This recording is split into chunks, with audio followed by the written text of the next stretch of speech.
Tonight, we're going to talk all around seeing beyond the physical. And this is something that I am very passionate about teaching in my angel healer training, but we all have the gift. And so I want to be able to share that with you and kind of leave you with some empowerment tools, right? So again, we're going to talk about the physicality and why we suffer and how that looks. We also are going to talk about family members. We're going to talk about coworkers and spouses. We're going to talk like how it looks when somebody else is going through something so big that you don't know what else to do with it. So in case you can't figure this out, we are talking about grief. But we're going to go a little further with grief, seeing past the physical.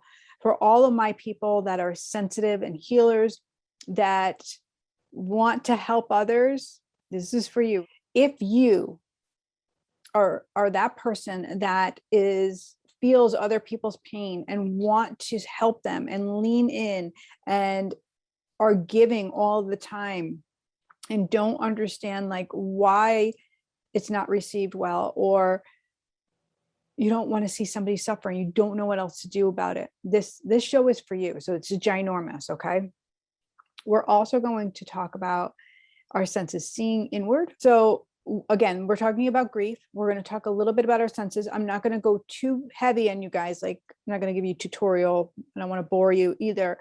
What I'm really looking for is that connection. So, you know that you're not crazy, that you have a tool to work with when you know somebody has pain and somebody is really challenged with that. And it'll empower you. It will really empower you to feel better, to step out into your everyday without feeling like, I feel like I let that person down, or I don't even know what to do to help them. Or you turn to them, you're like, what can I do to help you?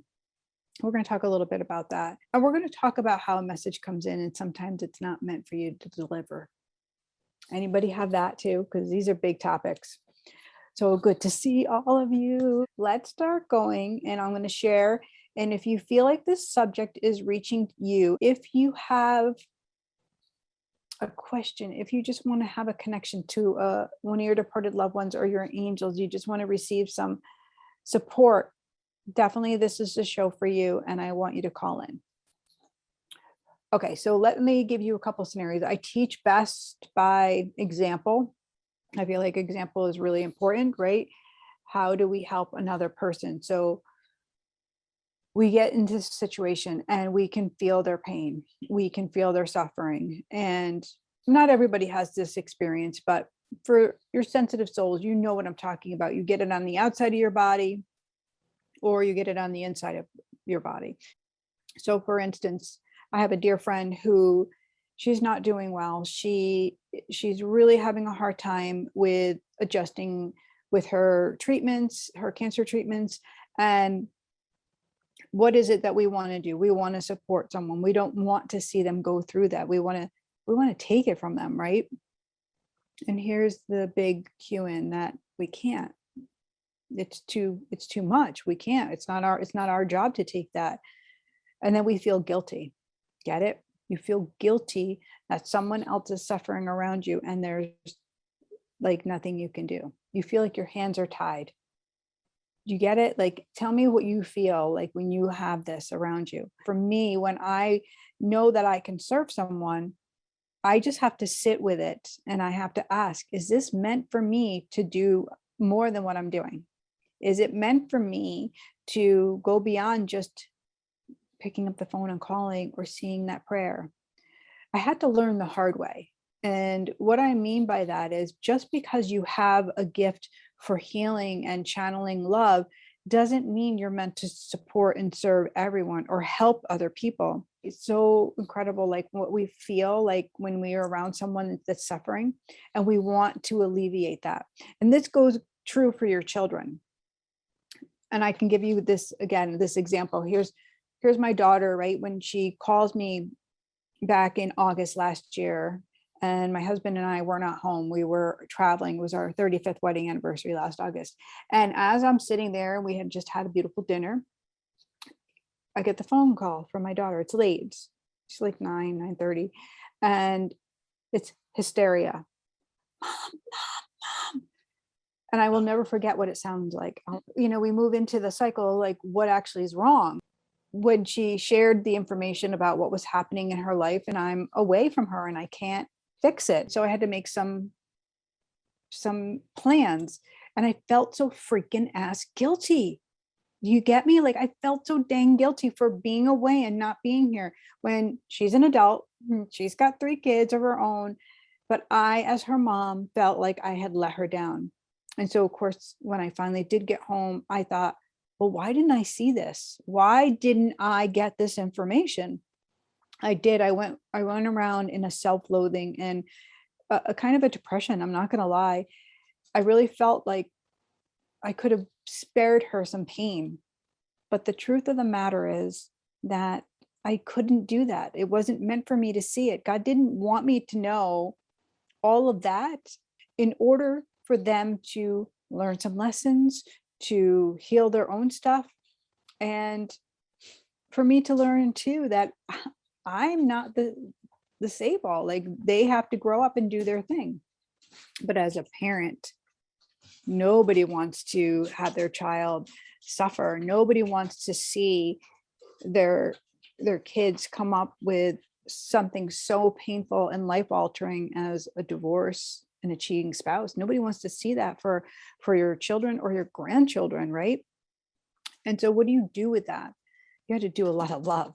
And this is the same thing that you have to do. Well, I'm not telling you what to do, but what I have found, even for the people that I know that aren't well, is to lean into love. Like we're not supposed to get all of the information for them. And it's one of the things I teach really importantly in my angel healer training.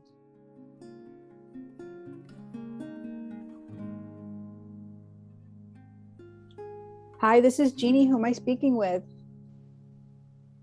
Hi, Jeannie. This is Shanda. Hi, Shanda. How are you, sweetheart? I'm doing okay. My mom and dad and my sister around. I have a message. Your mom and dad are always around you, my love. Every time you call in, they're like standing right there with you. And I feel like, again, what they're showing me tonight is almost like applauding you because you have taken some other steps, they said, in terms of showing up for yourself. And they're saying that you're being very brave. Yeah. And which is something they want you to really be proud of, because it's like, again, I don't feel like it's something that's easy for you. And they don't want you to take it lightly. They're saying like, yes. Hard. Yeah. Yeah, it's very hard for me, but I have to do it in order to take care of myself, I know, sweetheart. And you are so loved. I feel like they're just surrounding you with so much support of what they can do. And I just, again, like they just stand like right by your side. They just show me like upfront and present, not like they were when they were alive, but just in this amazing way that they can do now. And I feel them all the time. Well, and they're with you, babe. I know that's not, doesn't make up for the physical, but let's stay tuned because we're going to talk about seeing beyond the physical, to talk about what this looks like about connecting with our loved ones so that you can feel them. Okay. Thank you so much for calling in. Okay. Thank you, love. Have a beautiful night.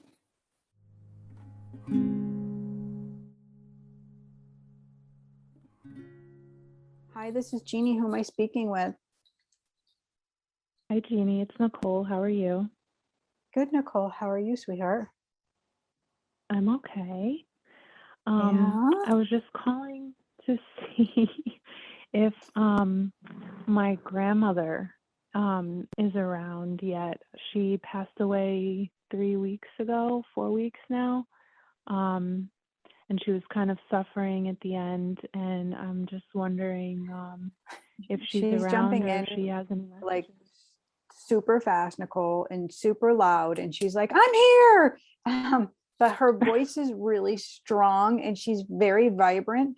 She's showing me that she's wearing purple and she's got jewelry. She's got all her jewelry. She's like, I'm layering up with my jewelry. I don't know if you made her jewelry, but she's showing me like handmade pieces. Do Mm-hmm. you understand that? Yeah, and it's funny because I'm looking at a picture of her right now, and she has a purple dress on. So funny. So it's like she's just so vibrant, and there is literally no suffering. She's like, no suffering. I'm like, she's like, look at my arms, look at my body. She's like, I can move. I do feel like she was entrapped in her physical being, and she doesn't have that now. Good. And Okay. she's literally like all smiles and glowing, and she's just leaning in and like, just please tell her to smile. Please tell my girl smile. Mm-hmm. Awesome. So I don't know why you're supposed to smile, and find the reason to, okay? Okay. I know. Thank you. You're welcome. I hope that brings you some peace. And that's what she's like, just some peace, just some peace of mind. She said, just some peace. Yes, that definitely does help. I appreciate it. Yes. And I love, like, she's making me sit up straight. She's like, look, this meditation and being still. She had no idea, she said, in life, like, this is so good. And she's just taking it all in. And she's showing me this scene where she is in heaven, which is just filled with all of these. There's like poppies, and it kind of reminds me of like a Wizard of Oz, where there's a field of poppies, like it's all green and beautiful, and there's these red poppies, and then there's this air and clouds, and she's just showing me this magic. Nice. Awesome. Yeah. All right, my lovely. I hope that serves you. Thank you, Jeannie. You're welcome, sweetheart. Have a good night. You too. Bye. Hi, this is Jeannie. Who am I speaking with? This is Wendy. Jeannie, how are you? I'm good, Wendy. How are you? Doing okay. Yes. Where are you calling from? I'm calling from New York. Oh, thank you. How can I serve you tonight? I lost both my mom and dad 6 weeks apart, about 6 months ago, and I just didn't know if they had any messages for me. From time to time, I hold a heavy grief over their loss, so Yeah, I needed some peace with that. I just feel like that. I feel like for you, it's just also, I get like a little bit of pressure on your chest. Like you really carry the weight of everything on you. I want to make sure that you are expressing that grief and able to move a little bit, because that's what they're making me feel right away. You understand that? Yes. I don't know. And they're making me like, what are you carrying, like that you can put down, that you don't have to? I just feel like they're just saying it's worry, it's worry, it's worry, it's worry. Everything is worry. Oh, So they got do that come, right. yep, they do come through right away. And they do stand side by side, and I get a little bit of distance. So I don't know if they had a little struggle in their marriage for a little bit, but then came back together, because that's how they're making me feel. But they're showing me like they see eye to eye now. And I don't feel like it was bad. I just feel like more like, Yeah. typical.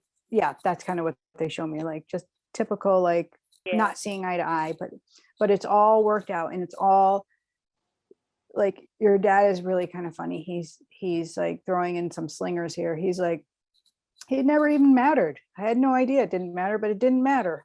And your mom is like, I told you. And that's kind of how they're talking. I do feel like, I'm so sorry that they had to go together. That's what he's saying. Like, we didn't prepare anybody. We didn't, like, he's like, but now that we're here together, we're happy to be together. Like, it couldn't be better for them. Yeah. But leaving everybody was like, and I do feel like one of your parents was more tragic, their passing, and you were with your mom when she passed. All of us siblings were right by their side when they both passed. Yeah. Was your dad a little bit more tragic? And I don't know why he's kind of showing me like Dad, Dramatic. Dad had Lewy body's dementia. They gave him 2 to Okay. 6 years, and he barely made it 2 years. So his death came quicker than Mom's. Okay. Mom had Alzheimer's for 10 years, but she Mhm. really just couldn't live without him. They were married 60 years, high school sweethearts, inseparable. They really relied on each other. So, Yeah. in the end, she just wasn't going to bear to live without him. That's how I feel. I felt like I do feel like it was like, even though they couldn't articulate, like it had to be that way. And Yes. that's what your Yep. dad is saying about the tragic. And I do feel like a little entrapment. Both of them show me like this inability of really having the ability to move about life in many different forms, even with like clear thoughts, you know. In the end, they both were like that. Absolutely. That explains it. Yeah, that's to a And T how they were in the end. they're saying that the decisions that you made were great. Please Oh, don't good, good. please don't second guess. Please, your mom, please. She's like, no, don't second guess. Don't worry about a thing. What you did for me was like a miracle. It was beautiful.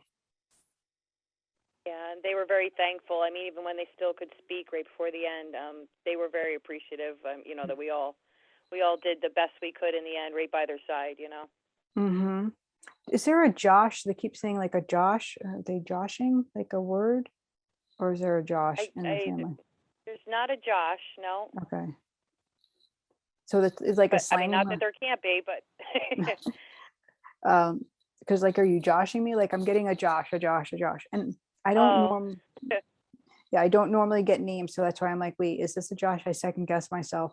Um, yeah, because I feel like your dad's like a jokester. I feel like he's super dry sense of humor. You know what I mean? yeah, he could make some funnies. Yeah. Yeah, that's kind of what he's making me feel like. But they're feeling really good, and they're really more concerned with like you putting some of the worry down and being able to move on. And I don't necessarily feel like it's just from their passing. I do feel like there's some other personal stuff in your life as well. Yeah, I could see them seeing that, yeah. Okay, so just know that they're with you, and I hope this serves you, love. Yes, thank you so much. I really You're appreciate welcome. it. You're welcome, Wendy. Have a beautiful night, love. Thank you. You too. Thank you. Okay, bye. Hi, this is Jeannie. Who am I speaking with? Hi, Jeannie. It's Cheryl. Hi, Cheryl. How are you tonight? I'm okay. Thanks. Good. I just How can I just wanted to call you and tell you that like this past week and this past weekend, because I stood back and didn't micromanage or tried to micromanage, God Mhm. just took over and things worked out. And it wasn't me. So Hallelujah. no. Yeah. I'm, Yeah. I And mean, it's like, just was it hard yeah, or did it feel so good? Did absolutely. it feel, It did that's feel empowerment. it felt so good. That's It felt so pure good empowerment because right there. every morning, like I go outside and it's so peaceful. And if my neighbors saw me or heard me, they think I was crazy. But that's, I just, that's where my peace is. And I look up to the sky and I talk, I talk to God and I talk to my parents, of course, all day. Like I said, if anybody heard me, they would think I was crazy. But this is just what gets me through. So there was a couple of things and that were going on, but I didn't. It just I let it go. I just lifted it up. I lift my anxieties, my worries, my fears, and it worked out without me getting involved. So I just I'm needed to so share that with you, and thank you. overjoyed that you put it into practice and like immediately and saw a benefit from it. And as hard as it is, I hope that you still just keep turning back to it. You'll get easier each time, love. Absolutely. If I don't, like every day, I have to, and it gets confusing. Like I a lot of what you say and, what you share. And it just helps tremendously. And Your dad is saying, sometimes your I dad's forget. your dad is popping in. He's like, he's like, this is monumental, he said, because you come from a long line, he says, of dramatic uh drama people. Like, he's just like, and his voice is all like raspy. Oh, I talk to them. I keep them on my refrigerator, and I talk to them every day. I have a little an angel stone that my mother had in her hand when she passed away, and I was, I was able to hold her hand when she passed, and so I've had the angel stone, for many years, and I keep it in my pocket every day. And, it's all these little things. So, when I forget some things, I go back and I listen to you and everything you share. So, but it's a big thing for me to not, the couple of things that were going on this past weekend and last week, a couple of things that it was such a big thing for me not to try and step in and fix the outcome of what it would have been. And, I'm not going to lie, I had some fears and anxiety, but I lifted them up and it turned out fine. It just, without me. Good. I'm so glad, love. So, yeah. So I just wanted to share that with you. Thank you. Thank you. All right. Good night, love. Good night, Jeannie. Thanks. I love hearing that, first, that you put something into practice and you made it your own and you found a benefit from it. So tonight we were talking all about seeing beyond the physical. And this is really interesting because it ties into a little bit of last week, what we talked about. So when I say seeing, it's not always with our eyes, it's with our knowing, it's with our intuition, right? And when we have that going on, when we're in alignment with our intuition, when we slow down and we take a breather and we don't insert ourselves, like Cheryl was just saying, we can go past what's actually physically happening with the people around us. So same to be true with, like I shared with my daughter or my friend who has the illness, anything that we have going on, if we remove ourselves for just a hot second and we drop inwards, and this is the key right here, we're going to get out of our head and come into our heart. And we're going to sit here for just a minute and we're going to kind of marinate in a prayer and ask God clearly, show me what I need to see. Allow me to see past the pain or the suffering so I can get to what you will have me do. So I can be empowered and be grace and be love and show up and serve. That's what we really want. Putting our hand in and just trying to make things better for another person, it doesn't work. That's what creates drama, because everybody needs to come to their own healing on their own time. So again, just because you receive a message doesn't mean it's going to sit with that person and absorb in right away. It may take time and it might not be ready for them. And that is the job of a good healer, is to lean into what God will have us do. It's to not take it on as an egoic thing and have it explode. So, well, I've got to deliver this and I have this and I'm going to make their life better. That energy is all around the forcing and the trying, and that will never serve another soul. It won't serve yours either. So when we want to see people shine, especially our children, not pressing that easy button, but taking a step back and just pausing. Let's see what they have going on. Don't fix. Ask them, what do you think you should do? Put that back onto them. Teach them how to pray. Teach them how to connect with their own spirit or with their own intuition so they can trust themselves. This is amazing, right? Super, super powerful, and it will teach them to be empowered, right? To trust their own guidance. We all have it. We don't all use it. Do you use your intuition and your guidance to its purest potential, to the fullest potential? Do you trust it? I want to hear, do you trust your inner guidance? Do you trust hearing the voice of God within? Or are you so wrapped up in fear that it has you? I want to share this beautiful prayer with you tonight, because it's really powerful. And it's a prayer that really diminishes fear immediately. It's actually a Bible verse. I say it's a prayer because I just feel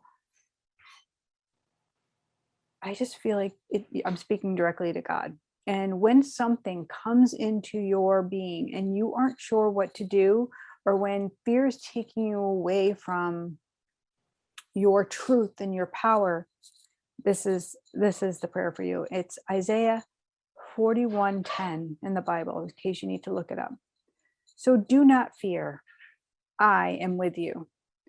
Do not be dismayed, I am your God. I will strengthen you and help you.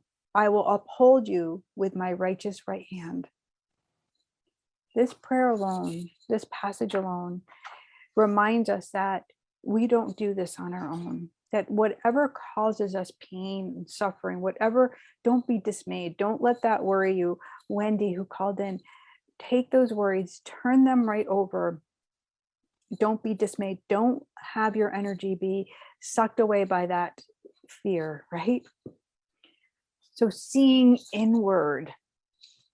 This is a cool concept, you guys. If this intrigues you, if you want to know more about seeing inward, about trusting your gifts, about really opening them, you should definitely come to my Angel Healer training, because this is the space where I can go in big and really help people to unlock their pure potential, to open their gifts in a God-based manner that's safe, that is love-based, and that will have you really serving on a high level.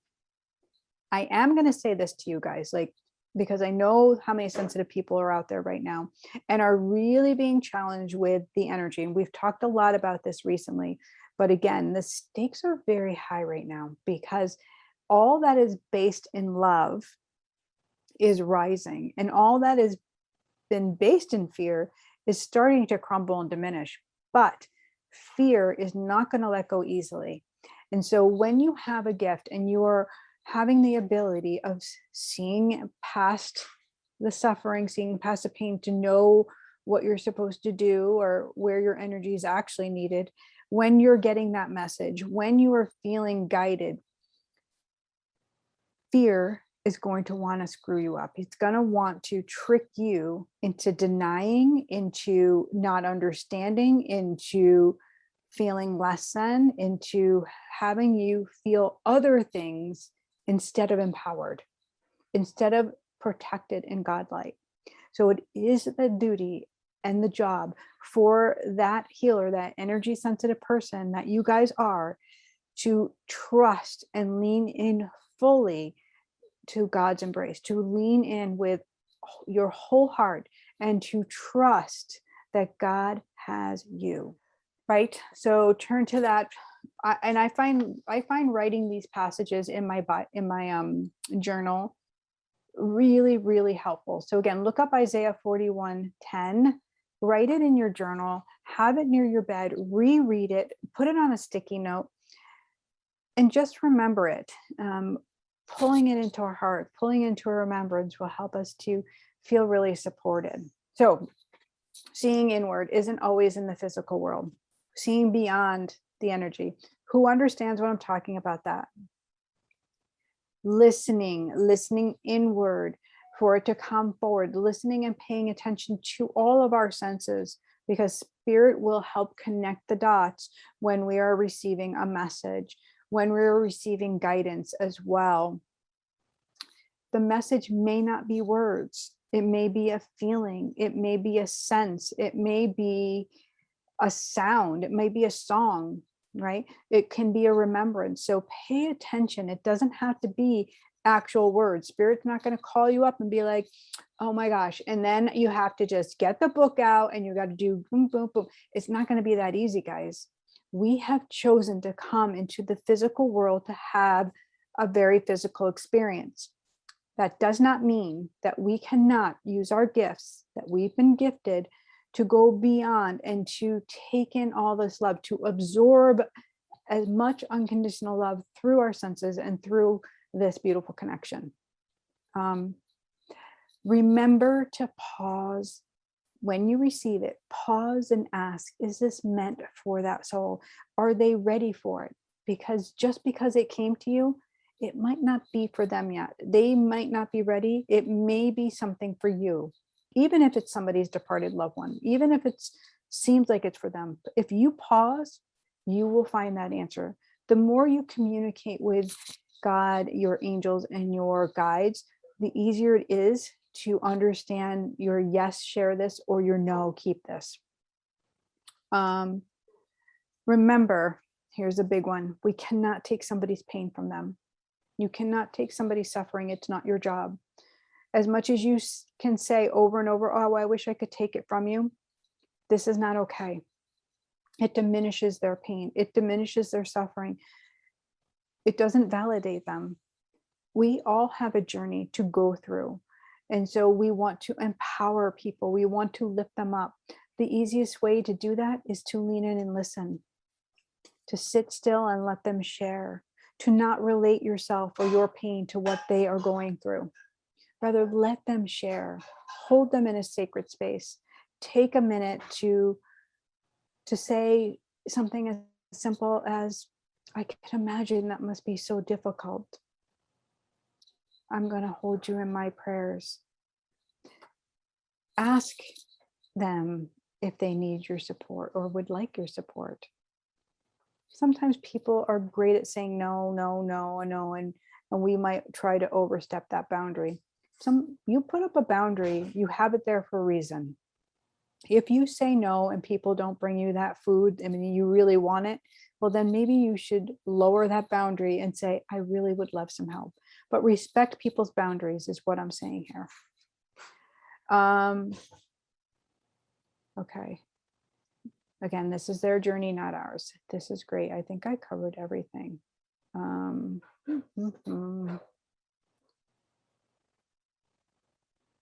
Yeah, I did it. I covered everything that I wanted to cover tonight, out of order, of course, because that's dyslexic Jeannie for you, but it's all right because it comes out in the order that it needs to, right? So seeing beyond the physical, trusting your senses, and leaning into love before you jump in to really help someone, because helping is not what we really want to do. We really want to serve. I say it over and over again, and I say it because it's what I was taught. When I would lean in to help other people, sometimes I would leave them not in the best place. So my goal now is to leave people better than what I found them, by serving. And if that means not saying anything and walking away and saying a prayer, opening the Bible, finding something that I can send them, then that's what I will do. Leave it be. Let it go. Hard to do. And we will wrap it up.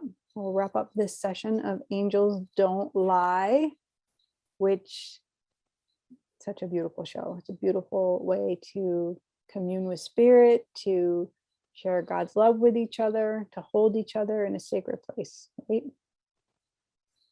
Well, beautiful. Thank you, thank you, thank you. I hope that you all have a blessed evening. And please, if you haven't checked out the Angel Healer training, head on over to my website, jeanniestreet.com. It's right on the top bar. It'll say Angel Healer Program. Check it out, read about it, and see if it's for you. Feel it in your body. See beyond the words. Ask, what is possible for me? What do you have in store for me, God? What will you have me do with all that I am? All right, guys. Have a beautiful, beautiful evening. listening. God bless you guys. And you know what I know, because angels don't lie. All right, now I'm done. God bless you guys. When she smiles at